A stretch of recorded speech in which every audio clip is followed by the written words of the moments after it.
you wouldn't call it the coaches carousel in baseball. I don't know if it'd be like managerial musical chairs, or I don't know what the term would be officially, but the Mets obviously hired a manager. A couple other teams have, but the Padres, who you cover, as of an hour ago, I was hearing different names, but no one's been hired yet. We've heard Phil Nevin. We've heard a couple other outside names, possibly an internal promotion.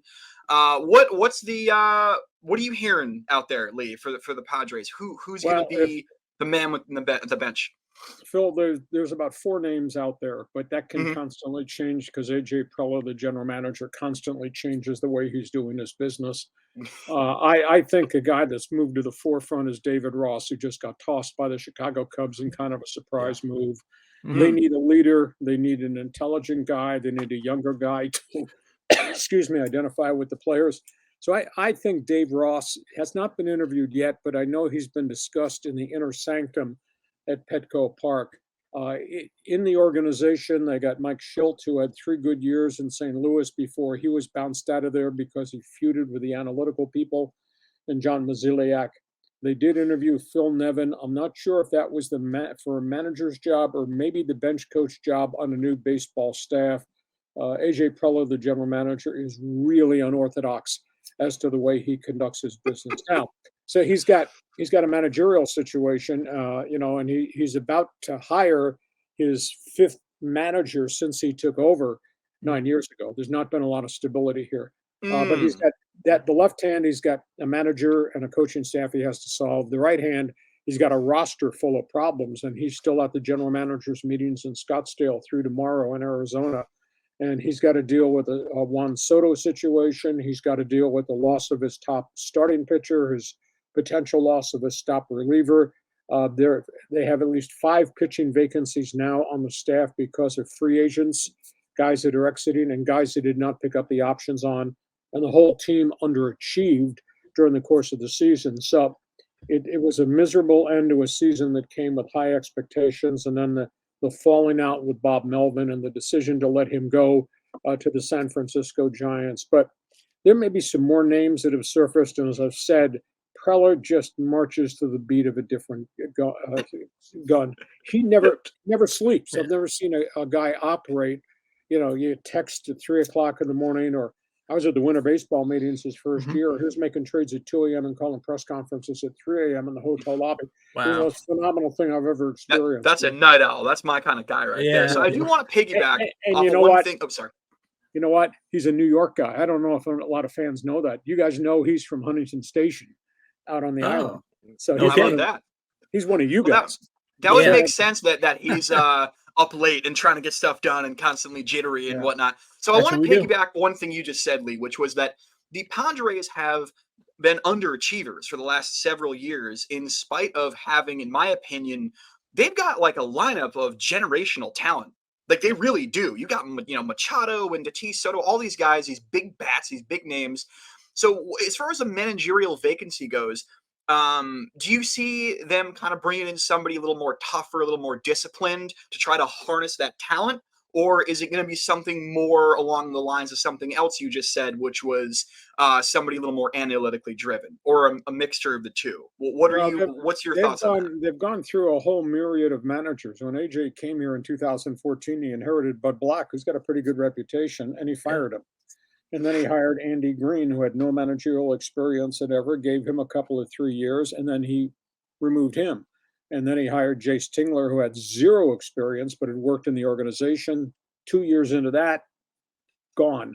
And then he hired Bob Melvin. And I thought he hit a home run with Bob Melvin because Melvin had done so many good things in so many sets of circumstances, be it what he accomplished in Texas, what he did with no money and young players in Oakland, was just what he did up in Seattle. And manager of the year 3 times, I thought, this is a home run hire. And it just didn't work out. And I think my rationale is the landscape of baseball has drastically changed, and that players are running clubhouses now, not managers. Oh, yeah. And there were big issues here with AJ Preller and his analytics interfering with Bob Melvin on anything and everything, from lineups to bullpens to who pinch hits, etc. And he became robo-manager, and that's not the way Melvin wanted to do business. Now, to Melvin's credit, he didn't blow his lid. Now, I'm sure there were some pretty stormy meetings during the course of the season. So they got to the end of the season and the story started to leak out. And I don't know if you guys are aware, there were two big stories that happened the last week of the baseball season out here in San Diego.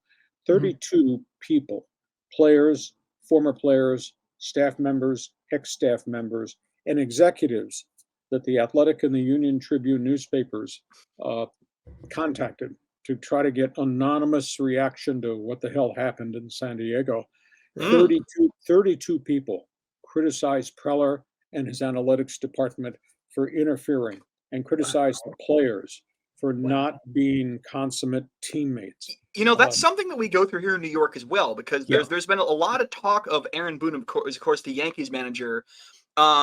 People saying, "Oh yeah, he doesn't actually manage games. It's the guys upstairs who are just kind of who are actually running the games." And so it sounds like there's a similar kind of thing going on in San Diego. Am I off base saying that, or no? I think that was the rationale as to why Melvin said, "I'm done," and he walked away from a $4 million contract to go to a San Francisco team that's got no players.